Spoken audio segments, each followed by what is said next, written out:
ಪ್ರೀತಿಯ ವಿದ್ಯಾರ್ಥಿಗಳೇ, ನಾನು ನಿಮ್ಮ ಕನ್ನಡ ಶಿಕ್ಷಕಿ ವತ್ಸಲಾ ಮೂಲಿಮನಿ, ಬಾಪೂಜಿ ಆಂಗ್ಲ ಮಾಧ್ಯಮ ಪ್ರಾಥಮಿಕ ಶಾಲೆ ಗದಗ್.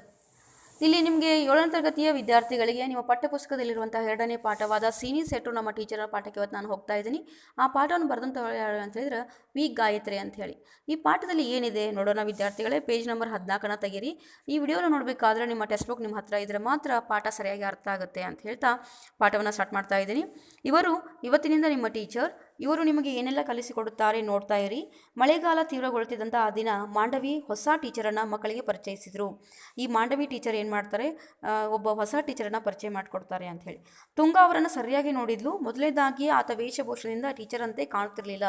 ನೋಡ್ರಿ, ಒಬ್ಬ ಮಕ್ಕಳಿಗೆ ಒಂದು ಕಾನ್ಸೆಪ್ಟ್ ಇರುತ್ತೆ. ಏನು ಕಾನ್ಸೆಪ್ಟ್ ಅಂತಂದರೆ, ಟೀಚರ್ ಅಂದರೆ ಹಿಂಗೆ ಇರಬೇಕು ಅನ್ನೋಂಥದ್ದು. ಅಂದರೆ ಫಾರ್ಮಲ್ ಡ್ರೆಸ್ ಹಾಕ್ಕೊಂಡಿರ್ಬೇಕು, ಸೀರೆನ ಉಟ್ಕೊಂಡಿರಬೇಕು ಅಂದ್ರೆ ಅಷ್ಟೇ ಅವ್ರು ನಮ್ಮ ಟೀಚರ್ ಅಂತ ಒಪ್ಕೊಂತವ್ ಮಕ್ಕಳು. ಅಕಸ್ಮಾತ್ ನಾವು ಚೂಡಿ ಗಿಡಿ ಜೀನ್ಸ್ ಹಾಕೊಂಬಂದರೆ, ಜೀನ್ಸ್ ಟಿ ಶರ್ಟ್ ಹಾಕೊಂಬಂದ್ರೆ ಟೀಚರ್ ಅಂತ ಅನ್ಸೋದೇ ಇಲ್ಲ ನಾವು. ಆಮೇಲೆ ಟೀಚರ್ ಅಂತ ಕೂಗೋದೇ ಇಲ್ಲ ಮಕ್ಕಳು, ನಮ್ಮನ್ನ ಒಂಥರ ನೋಡ್ತಾರೆ. ಅದರಲ್ಲಿ ಈಕೆ ಏನು ಮಾಡ್ಬಿಡ್ತಾರೆ, ಈಗಿನೂ ಕೂಡ ಟೀಚರ್ ಅಂತ ಪರಿಚಯ ಮಾಡಿಕೊಡ್ತಾರಲ್ಲ ಮಾಂಡವಿ ಅವರು. ಇಲ್ಲೊಬ್ಬ ಹೊಸ ಟೀಚರನ್ನು ಪರಿಚಯ ಮಾಡಿಕೊಡ್ತಾರೆ. ಅವನು ವೇಷಭೂಷಣದಿಂದ ಟೀಚರ್ ಗತಿ ಕಾಣ್ತಾ ಇರಲಿಲ್ಲ ಅವರು ಅನ್ನುವಂಥದ್ದು. ತುಂಬ ಹಳೆಯದಾದ ಒಗೆದ ಪಂಚೆಯೊಂದನ್ನು ಸೊಂಟಕ್ಕೆ ಸುತ್ತಿ ಮೇಲಕ್ಕೆ ಎತ್ತಿ ಕಟ್ಟಿದ್ರು. ಒಗೆದ ಚೌಕಳಿಯ ಅಂಗಿ, ಅದಕ್ಕಿಂತ ಹಳೆಯ ಟವಲ್ನಿಂದ ತಲೆಗೆ ಲಪ್ಪಟೆ ಸುತ್ತಿಕೊಂಡಿದ್ರು. ಅವರು ಪಂಚೆ ಸುತ್ತಿರುವ ರೀತಿ ಅಭ್ಯಾಸವಿಲ್ಲದೆಂದು ಎಷ್ಟು ಚೆನ್ನಾಗಿ ಗೊತ್ತಾಗುತ್ತಿತ್ತಂದರೆ, ಚಡ್ಡಿಗೆ ದೊರೆತ ಪ್ರಾಮುಖ್ಯತೆ ಪಂಚೆಗೆ ಸಿಗದೆ ಅದು ತುಂಬ ಅಮುಖ್ಯನಂತೆ ಮುದುರಿ ಕುಳಿತಿತ್ತು. ನೋಡ್ರಿ, ಅಲ್ಲೊಬ್ಬ ಏನೋ ಹೊಸ ಟೀಚರ್ ಬಂದಿದ್ರಲ್ಲ, ಅವ್ರು ಏನೇನು ಹಾಕ್ಕೊಂಡಿದ್ರು ಅಂದರೆ ಒಗೆದಂತಹ ಒಂದು ಪಂಚೆಯನ್ನು ಹಾಕ್ಕೊಂಡಿದ್ರು. ಚೌಕ್ ಇರ್ತಕ್ಕಂಥ ಒಂದು ಶರ್ಟನ್ನು, ಚೌಕಳಿ ಇರ್ತಕ್ಕಂಥ ಒಂದು ಶರ್ಟನ್ನು ಹಾಕ್ಕೊಂಡಿದ್ರು. ಟವಲ್ನಿಂದ ತಲೆಗೆ ಲಪ್ಪಟೆನ ಸುತ್ಕೊಂಡಿದ್ರು. ಹಾಗೆ ಅವ್ರಿಗೆ ಒಂದು ಪಂಚೆಯನ್ನು ಮೇಲೆತ್ತು ಕಟ್ಟಿದ್ರು. ಆ ಪಂಚೆಯಿಂದ ಅವ್ರದ್ದು ಚಡ್ಡಿ ಹಾಕ್ಕೊಂಡಿದ್ರಲ್ಲ, ಅದು ಕಾಣ್ತಾ ಇತ್ತು ಅಂತ. ಅಂದರೆ ಚಡ್ಡಿಗೆ ದೊರೆತಂಥ ಪ್ರಾಮುಖ್ಯತೆ ಅವ್ರ ಪಂಚೆಗೆ ಇರಲಿಲ್ಲ, ಪಂಚೆ ತುಂಬ ಮುದುರುಕೊಂಡು ಕುಂತಿತ್ತು ಅನ್ನುವಂಥದ್ದು. ಮಕ್ಕಳಿಗೆಲ್ಲ ಅವರೆಲ್ಲ ಟೀಚರ್ ಕುಳಿತಿತ್ತು ಅಂತ. ಮಕ್ಕಳಿಗೆಲ್ಲ ಇವರೆಂಥ ಟೀಚರಪ್ಪ ಎಂದು ನಿರಾಶೆಯೂ ಕುತೂಹಲವೂ ಆಗಿತ್ತು. ಅಯ್ಯೋ, ಇವ್ರು ಎಂಥ ಟೀಚರೇ, ಎಂಥ ಡ್ರೆಸ್ ಹಾಕೊಂಡಿದಾರಲ್ಲ ಇವರು ನಮ್ಮ ಟೀಚರಾ ಅಂಥೇಳಿ ಮಕ್ಕಳಿಗೆ ಏನಾಗುತ್ತೆ, ಕುತೂಹಲ ಆಗುತ್ತೆ ಅನ್ನುವಂಥದ್ದು. ಮುಂದೆ ನೋಡ್ರಿ, ಮಾಂಡವಿ ಆದೇಶದಂತೆ ಮಕ್ಕಳೆಲ್ಲ ಹಳ್ಳದ ದಂಡೆಯಲ್ಲಿ ಕೂಡಿಕೊಂಡ್ರು. ತುಂಗಿಗೆ ತಾನು ಆ ಟೀಚರನ್ನು ಎಲ್ಲೋ ನೋಡಿದ್ದೇನೋ ಅನಿಸ್ತಿತ್ತು. ಎಲ್ಲಿ ಎನ್ನುವುದು ಅಷ್ಟು ಸುಲಭವಾಗಿ ಹೊಳೆಯಲಿಲ್ಲ.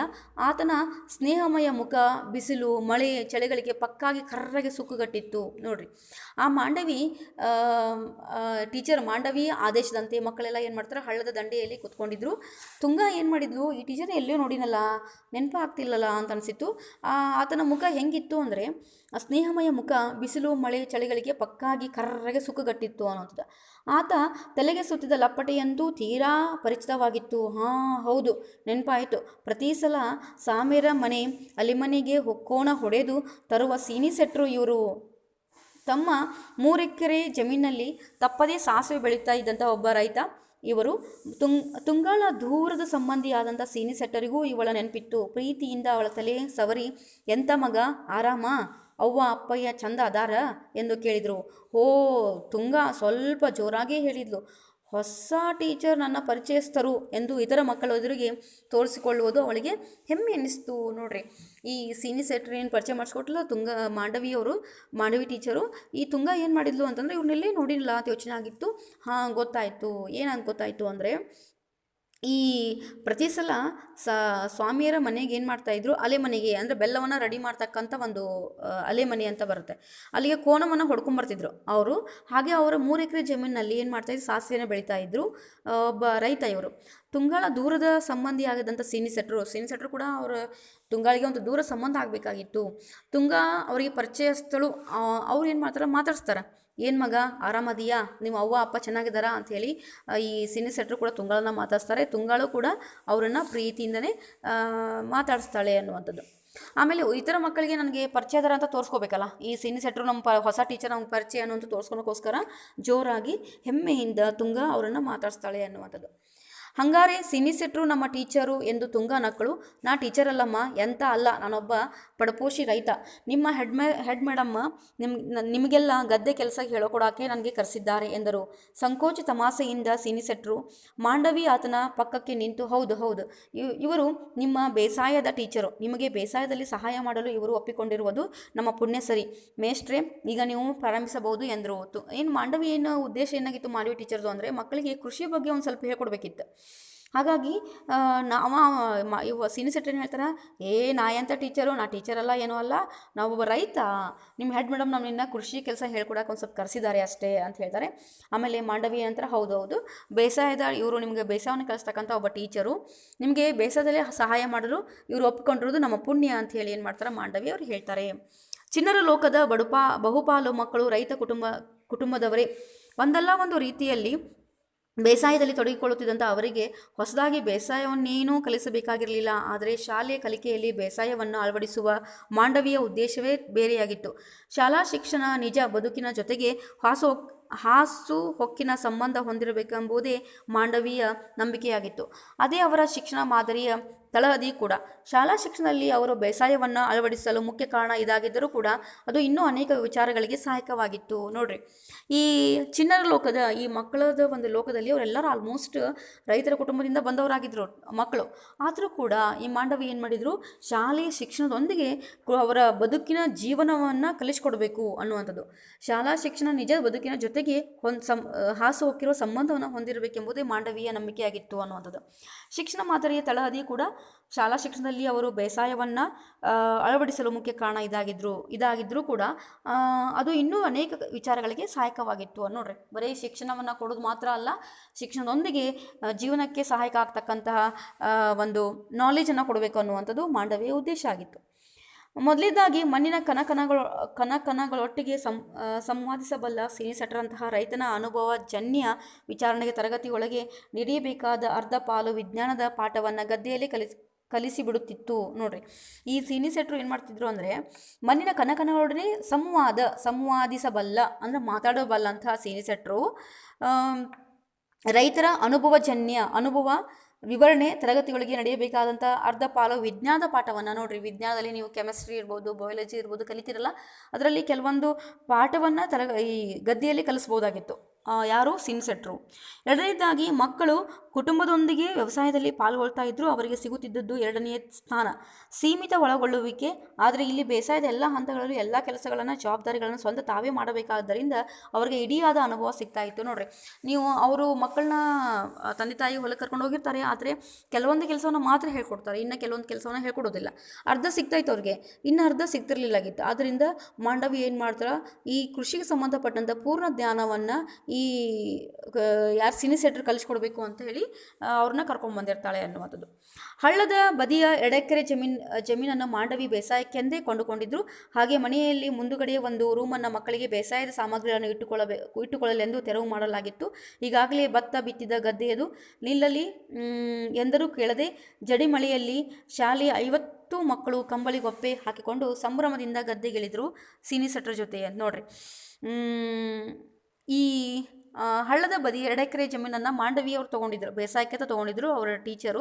ಹಾಗೆ ಮನೆಯಲ್ಲಿ ಒಂದು ಕೋಣೆಯನ್ನು ವ್ಯವಸಾಯ ಸಾಮಗ್ರಿಗಳನ್ನ ಇಡೋಕ್ಕೋಸ್ಕರನ ಇಟ್ಟಿದ್ರು.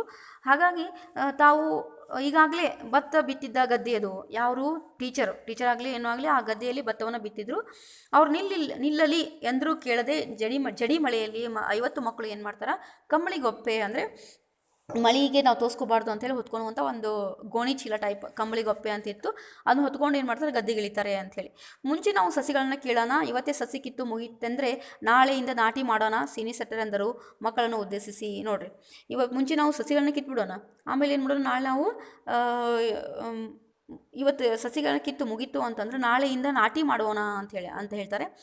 ಮಕ್ಕಳನ್ನು ಉದ್ದೇಶಿಸಿ ಏನಂತ ನೋಡ್ರಿ, ಮೊದಲು ಮಕ್ಕಳಿಗೆ ಹಿಡಿ ತುಂಬ ಸಸಿಗಳನ್ನು ಬುಡ ಸಮೇತ ಕೀಳುವುದು ಸುಲಭವಾಗಲಿಲ್ಲ. ಅನೇಕ ಸಸಿಗಳನ್ನು ಹಾಳು ಮಾಡಿದ್ರು. 10 ಬಾರಿ ಕಿತ್ತು ಪ್ರಯತ್ನಿಸಿ ಅನಂತರ ಅವರಿಗೆ ಕೀಳುವುದು ಅಭ್ಯಾಸವಾಗಿ ವೇಗವೂ ಹಿಡಿಯಿತು.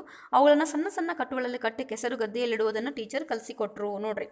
ನೋಡ್ರಿ ಅವರು ಇವ್ರನ್ನ ಸೀನಿಯರ್ ಸೆಟ್ರ್ ಫಸ್ಟ್ ಏನಂತಾರೆ, ನಾವತ್ತು ಸಸಿ ಕಿತ್ಬಿಡೋಣ, ಸಸಿ ಕಿತ್ತಾದ್ಮೇಲೆ ನಾಳೆ ನಾಟಿ ಮಾಡ್ಬೋದು. ನೋಡ್ರಿ, ನೀವೀಗ ಭತ್ತವನ್ನು ಏನು ಮಾಡ್ತಾರೆ, ಒಂದು ಕಡೆಯಿಂದ ಒಂದು ಕಡೆಗೆ ನಾಟಬೇಕು ಅವನ್ನ. ಈಗ ಒಂದೇ ಕಡೆ ನಾವು ಜೋಳ ಆಮೇಲೆ ಈ ಕಾಳು ಕಡಿಗಳನ್ನು ಬಿತ್ತೀವಲ್ಲ, ಬಿತ್ತದಂಗೆ ನಾವು ಏನು ಮಾಡ್ಬಿಡ್ತೀವಿ, ಅಲ್ಲೇ ಬಿಟ್ಬಿಡ್ತೀವಿ ಹೊಲದಲ್ಲಿ ಆ ಸಸಿಗಳನ್ನು.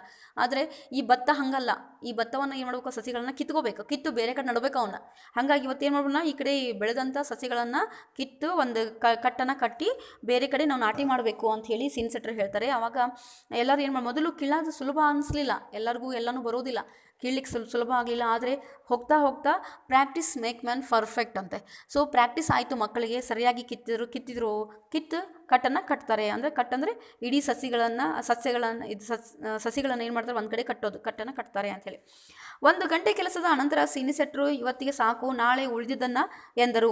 ಸಂಭ್ರಮ ಹಿಡಿಸಿಕೊಂಡಿದ್ದ ಮಕ್ಕಳು ಕೇಳಿಯಾರೆ, ಸೀನಿಯರ್ ಸಿಟಿಜನ್ ನಿಮ್ಮ ದಮ್ಮಯ್ಯ ಇವತ್ತು ಪೂರಾ ಕಿತ್ತೇ ಹೋಗೋಣ ಎಂದು ಒಕ್ಕೋರಲಿನಿಂದ ಒತ್ತಾಯಪೂರ್ವಕವಾಗಿ ಗೋಗರೆದ್ರು. ನೋಡ್ರಿ, ಇಷ್ಟು ಸಾಕಪ್ಪ, ನಾಳೆ ಮಾಡಿರಂತ ಅಂತ ಹೇಳಿದಾಗ ಸೀನಿಯರ್ ಸಿಟಿಜನ್ಗೆ ಮಕ್ಕಳು ಏನಂತಾರೆ, ಅಯ್ಯೋ ದಮ್ಮಯ್ಯ ನಮಗೆ ನಿಲ್ಲಿಸ್ಬೇಡ್ರಿ, ನಾವು ಇವತ್ತೇ ಮಾಡಿ ಹೋಗೋಣ ಅಂತ ಹೇಳ್ತಾರೆ.